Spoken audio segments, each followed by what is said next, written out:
Capítulo 1. Los orígenes. Sección 5b. Primeros años.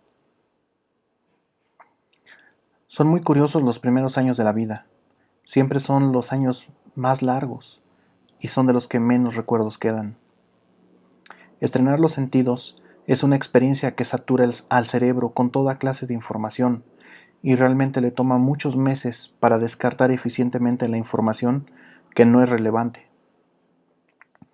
El tiempo es tan relativo para los sentidos y su percepción se ve tan fácilmente alterada por los mismos, y más cuando estás en un hospital.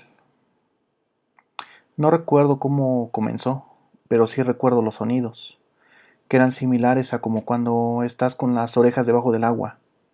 También recuerdo que el viento me era incómodo en mi rostro y también en mis manos, y las luces eran muy incómodas, casi dolorosas. Por ello prefería tener los ojos cerrados todo el tiempo. Recuerdo los movimientos, la sensación de ser llevado de aquí para allá. Pudo haber sido una eternidad o solo unos minutos. No lo sé, quedan muy pocos recuerdos. Estrenar los sentidos satura la mente y calla los pensamientos. Sé que pensaba cosas y que tenía recuerdos de cosas anteriores a esto, pero todo eso se lo llevó el tiempo. Recuerdo que me era imposible enfocar los objetos que estaban más allá del alcance de mis manos. Recuerdo luces difusas por todas partes y a ellos, moviéndose a través de las luces. Algunos de ellos, al acercarse, veía que eran humanos, pero otros no lo eran. Solo recuerdo que algunos de ellos eran mis amigos, a los otros sí les tenía que temer, y se veían así, como luces moviéndose, difusas. Con el paso de los meses, ellos se hicieron cada vez más difusos, hasta que fueron desapareciendo poco a poco. Recuerdo que me llevaban de acá para allá, y recuerdo los sonidos y las voces distorsionadas, pero casi nunca me hablaban a mí. Sin embargo, recuerdo la primera ocasión en la que sí me hablaban a mí. Era una voz familiar. Me llevó. Esa voz era distinta a la que yo tenía en mis recuerdos, pero era muy familiar. Me acercó a un lugar con mucha luz, pero esa luz era distinta, era la luz del sol. Era distinta a todas esas luces que flotaban por todos lados y que tenían distintas formas. Ahí, en la luz del sol, las otras luces que eran mucho más tenues prácticamente desaparecían. El lugar al que me llevó fue una ventana donde pegaba el sol. Me acercó a la ventana y me habló. Ese fue mi primer recuerdo tangible. ¿Qué fue lo que ocurrió?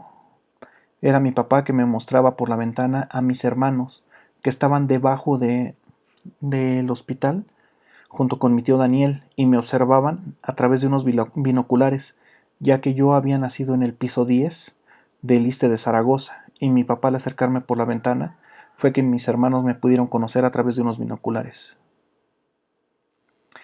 Recuerdo también ruidos fuertes, cada vez que todo estaba oscuro.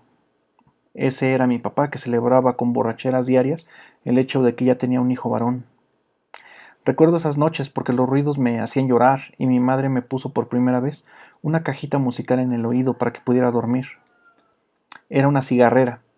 Una amiga llamada Socorro se la había regalado. Esa caja se convirtió en una necesidad para poder dormir cuando mi papá festejaba. Después mi mamá me llevaba en un carro. Esto es el siguiente recuerdo, cuando me comí la plastilina.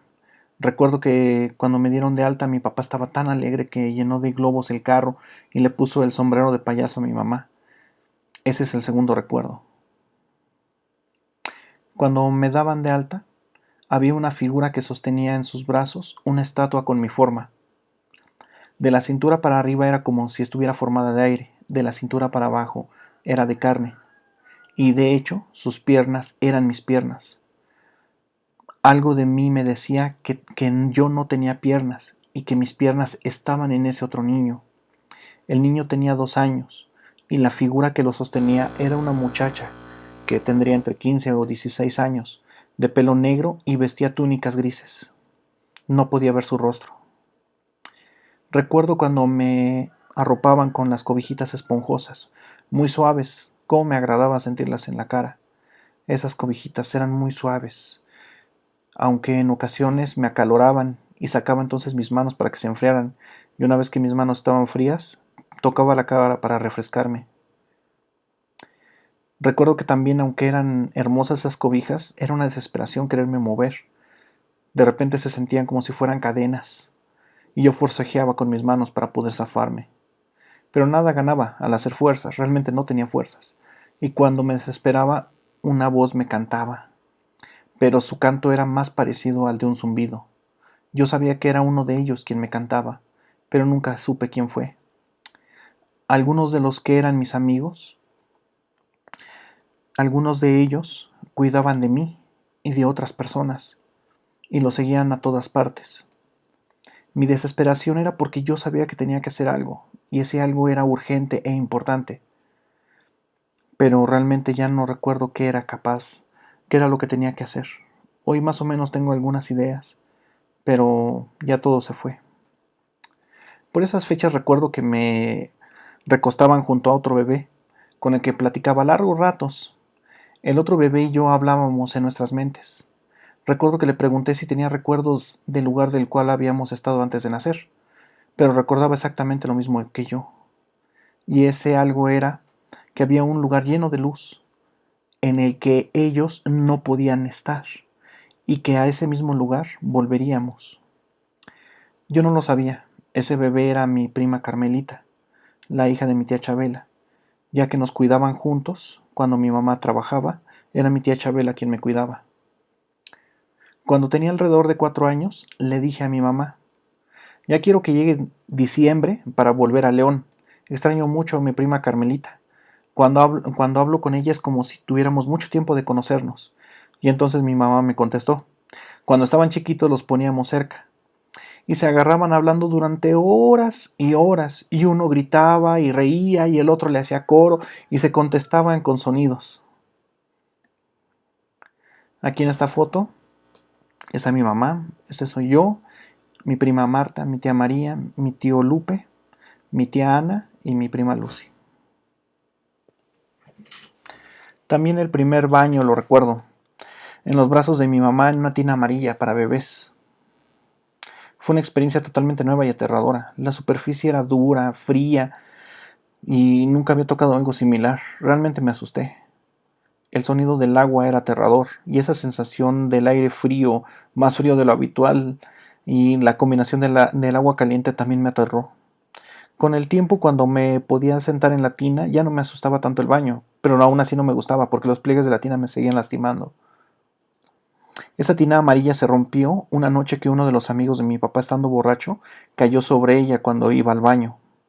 Después entonces mi mamá optó por bañarme en un bote de 20 litros, el cual llenaba con agua tibia y lentamente lo iba llenando hasta que me llegaba el agua al pecho.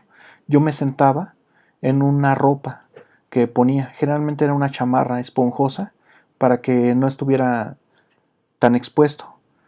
Y fue cuando empecé a amar el agua, realmente me gustaba, era como nadar. Al pasar el tiempo cumplí 2 años y aún no era capaz de caminar, es más, ni siquiera gateaba. Entonces mi mamá consultó a mi abuela Carmen para que le diera un remedio. Mi abuela Carmen me examinó y entonces se fabricó un remedio casero. Para esa fecha mi tío Patricio ya se había regresado a León, y en el cuarto donde él vivía había muchos alacranes. Es debido a que tenían el techo de tejas de asbesto. Así que cuando salían alacranes los echaba a un frasco con alcohol. Pues bien, mi abuela Carmen tomó de ese alcohol donde estaban los alacranes, le puso algunas plantas medicinales que ella sembraba y le pidió a mis hermanos Brenda y Javier que fueran por hormigas rojas, las cuales también echó en el alcohol. Y le dio la instrucción a mi mamá de untarme ese alcohol en mis pies todos los días mientras me ejercitaba y me hacía un masaje. Tras 2 meses de que me aplicaran por primera vez el alcohol, pude dar mis primeros pasos. El primer día que mi madre me puso el alcohol, vino la mujer que tenía mi otra mitad y lentamente la puso sobre mí, y entonces la dejó caer lentamente, y entonces nos fusionamos y fuimos uno. Desde ese día cesaron mis ansias. Ya no tenía la necesidad de hacer algo, ya no tenía la necesidad de querer hacer fuerzas, ya las cobijas ya no me eran como cadenas. Es como si me hubiera traído paz ese momento. Para cuando pude caminar, ya casi no era capaz de verlos a ellos, y cuando les veía, repetía un rezo. Ese rezo me lo enseñaron antes de venir a este mundo, pero ese rezo solo debe de ser repetido por infantes que ven a esos espíritus. En ese rezo se les ordenaba que se largaran esos entes. Más tarde, cuando daba unos pasos torpes pero constantes, al caminar iba a caerme y sujeté un bote de basura. Al moverlo salió una araña patona doméstica, pero adulta y muy grande. Yo pensé que era uno de ellos y corrí despavorido. No sé si la araña solamente caminaba cerca de donde yo estaba o me perseguía, pero a mí me pareció una persecución horrible. Entonces corrí a los brazos de mi madre y mi madre pisó la araña. Y desde entonces desarrollé aracnofobia. Mi mamá no nos compró andaderas porque cuando mi hermano Javier estaba chiquito se salía del andador y para salirse se tenía que poner de pie encima del andador y en una de ellas al saltar de encima del andador se pegó en la frente y desde entonces tiene una cicatriz en la ceja. Yo tenía un carrito amarillo en el que me subía y lo usaba como andadera, pero me subía al carrito. Cuando me subía al carrito mi mamá me cantaba: en coche va Paquito Carubín, en coche va Paquito Carubín, Carubituri, Carubitura. Con el pasar del tiempo me di cuenta que si me caía, mis hermanas Eira y Brenda siempre corrían a socorrerme o me cargaban. Así que entonces empecé a dejarme caer para tener su atención, aunque en una de esas ocasiones me golpeé muy feo la espalda y decidí ya no volver a hacerlo. También me di cuenta como para mí el tiempo corría más rápido. Cada día vivía menos eventos nuevos y por ello cada día parecía durar menos de lo que antes habían durado. Hoy comprendo que el cerebro de los niños guarda más información por unidad de tiempo que el cerebro de los adultos. Y eso da la extraña sensación de que el tiempo vaya corriendo cada vez más rápido. Entonces, ya cuando eres adulto y reflexionas acerca de los años, parece que cada año durará menos que el anterior. Pero eso es porque cada vez haces menos eventos nuevos y por lo tanto tu cerebro guarda cada vez menos información. Por eso cuando eres niño un día parece durar tanto tiempo y cuando eres adulto realmente no te das abasto. Esto también es síntoma del envejecimiento, de que necesitas hacer actividades nuevas para mantener a tu cerebro joven. Cuando pude caminar para explorar la casa, descubrí una cantidad inmensa de arañas por toda ella y procuraba no acercármeles porque les tenía mucho pavor. Me daba mucho terror y así cuando me expresaba de la casa le llamaba la casa de las arañas. También me di cuenta que con el pasar de los días ya no veía a los amigos que antes venían a verme, algunas luces de ellos que me venían a visitar cuando era más chico. Eran como personas que se movían muy rápido, como imágenes junto a las personas reales. Esos amigos siempre me animaban para que no me sintiera solo en este mundo. También recuerdo que mi mayor temor era quedarme solo. Y con el tiempo descubrí que ese temor a la soledad en realidad es un temor que comparten todos los cachorros de los mamíferos. Fin de la sección 5B.